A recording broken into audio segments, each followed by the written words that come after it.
All right. Previously, we saw how we could search for countries, right? And let me reset and rerun this application. And if we search for N, we hit this button search, it doesn't work, right? Even though we have countries that starts with N, because it expects us to be very more specific, right? N, and then we saw that here. But let's make a little modification to this program such that if we now enter, even if it's the lowercase or the uppercase we enter, it doesn't matter what case we enter. And let's start from this. Let's solve this problem first. We want to enter N and hit this button search and still see those countries here. So how can we achieve this? Now, in the country letter, we got the text, right? What we can do here is to convert that to lowercase. So let's say we convert that to lowercase. That just takes everything. So regardless of what you enter, if you enter NI, it converts that to lowercase. Now, if we do it here, we also have to do it for the country names as well. Because if you notice here, we have A, which is uppercase, right? Let's also take that and let's convert that to a lowercase. And what this does is that if we have NIG, or if we have, so say we have, for instance, we have Algeria, doing the lower case on this would return, and in fact, let's just do this here, just so you see what's happening. Let's do it right here. So I'm gonna put this in quote, and also gonna put this in quote, and I'm calling dot to lowercase. Once I hit the enter button, notice now that it has transformed this string here to all lowercase. Now the to uppercase works the same way, where it transforms everything into uppercase. So I hope that makes sense to you. But the reason we're doing it here is because we want to take everything, these are inputs here, and we want to transform that into lowercase. But we also want to take the country names that come from this column, and we want to transform that to lowercase as well. And then we want to substring. Substring just means we're picking strings out of string. And by strings, we mean it could even be just a single letter, right? And as we've saw in this example. So let's go ahead and try this out now. I'm going to reset this program, and let's try N now lowercase, and now we see that we get something out here. Let's try G, and we see now that we get something here. Let's try A, and we see now that this program is working regardless of the character. The uppercase still works just fine. Uppercase N works just fine. Uppercase V, I'm not sure if that exists, but yeah, of course. We've got Venezuela, we've got Vietnam, and so on and so forth. All right, so that's one part of what I want to achieve with this video. The other thing I want to do in this video is to explain this substring, which of course is the main thing actually for this video.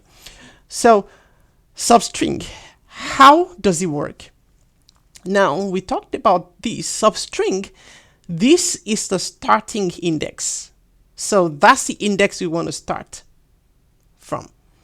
Now, this means we're going from this index, we're going all the way to, but not including this index. So essentially, this is more like saying we just have one thing, one character here. Now we can increase this to 2 characters if we do this. So we're starting at index 0. We are going all the way to, but not including 2. So let me just show you what that means here. We're starting at index 0. We are going all the way to, but not including 2. That would mean we're stopping here. So we have how many characters? 1, 2 characters. And so what that means is that if we try to run this program now, let's reset this program.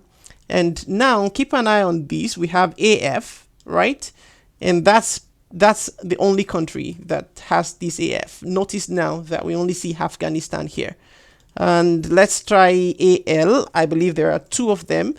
AL, and now you see Albania and Algeria.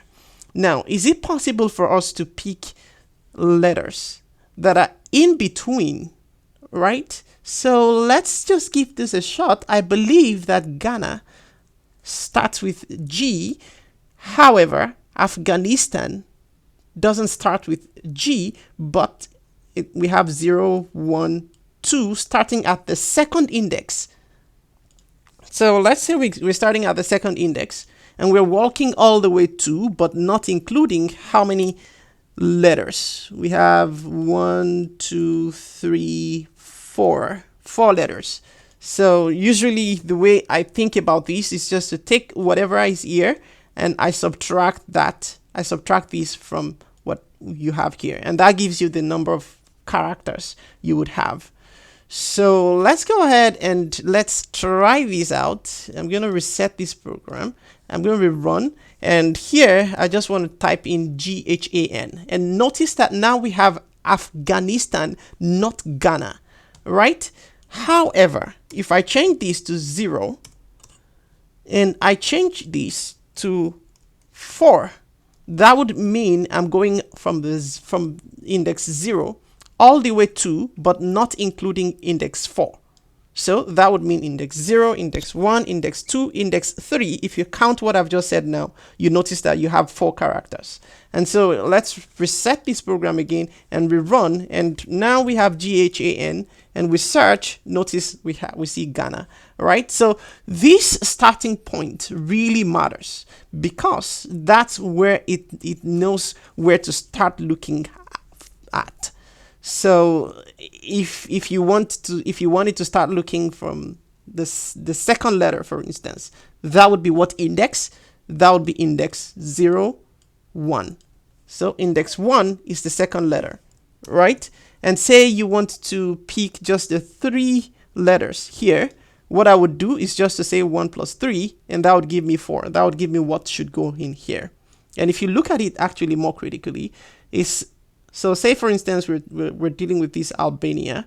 We start at index 1 and we're walking our way up to index 3 because we're not including 4. So let's take a look at this. This is index 1, 2, 3, and we're not including 4. So those are 3 letters or 3 characters you see there.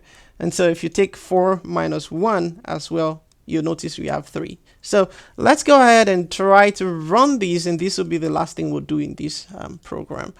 And let's go and do LBA. And if we search, you notice we have Albania. Are there countries with similar? Yeah. So UST would be a good way to test these. And let's search. And now you see Australia and Austria. Hopefully this was helpful, and hopefully you're able to think of ways you can really take this and apply it. But this here is what substring means. Thank you for watching and have a great time. Bye.